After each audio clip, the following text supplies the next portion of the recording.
Mungkin masih ada hal dalam diri saya yang belum saya temukan, tapi saya sudah menemukan ini sejak kecil. Saya suka bercerita. Halo, saya Fadli Kunyadi. Saat ini sedang menyebut diri sebagai videografer, fotografer, penyunting video, dan terkadang desainer grafis.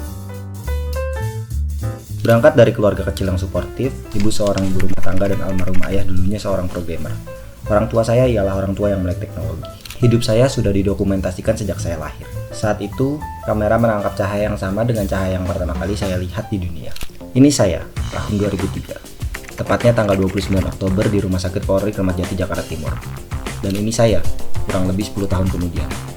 Ini saya lagi, hampir 20 tahun setelah foto pertama tadi diambil. Ini salah satu alasan saya ingin menjadi pembuat film. Karena hidup saya tidak jauh-jauh dengan alat kecil pengabdi momen bernama kamera itu. Sebaik-baiknya manusia adalah yang bermanfaat bagi orang lain.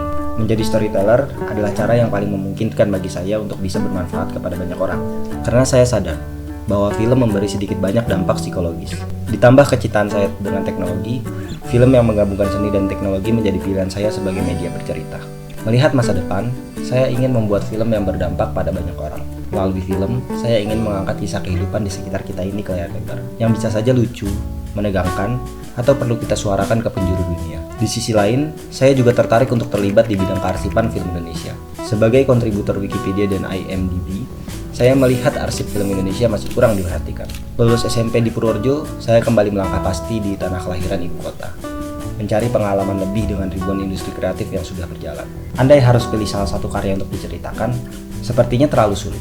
Tapi, pengalaman PKL di Dinas Pendidikan DKI Jakarta mungkin yang membuat saya berkembang. Saat itu, mentor pembimbing saya memberi keleluasan berkreasi. Ada satu produksi video yang saya suka, penggabungan konten dan dokumentasi acara. Saya sebagai siswa magang diberi kepercayaan penuh mau dibawa kemana arah video tersebut. Ada pengalaman lain juga yang saya suka, menjadi videografer pengganti di Indonesia Open 2023. Terlibat di acara internasional ini membuat saya belajar soal tanggung jawab dan juga profesionalitas. Saya pernah memproduksi 4 film pendek, tapi saya hanya percaya diri untuk menceritakan salah satunya. Judulnya Uang Sampah. Saya sebagai one man filmmaker. Film ini pernah diulas oleh kritikus film Indonesia bertajuk Move Review. Film lainnya ada yang hasilnya tidak puas, ada pula yang gagal di pasca produksi. Tapi ini tak membuat saya menyerah, malah semakin semangat dalam berkarya. Karena kegagalan ini saya anggap sebagai proses belajar. Dan proses belajar itu mungkin bisa lebih efektif apabila saya kuliah di produksi film dan televisi Institut Seni Indonesia Yogyakarta.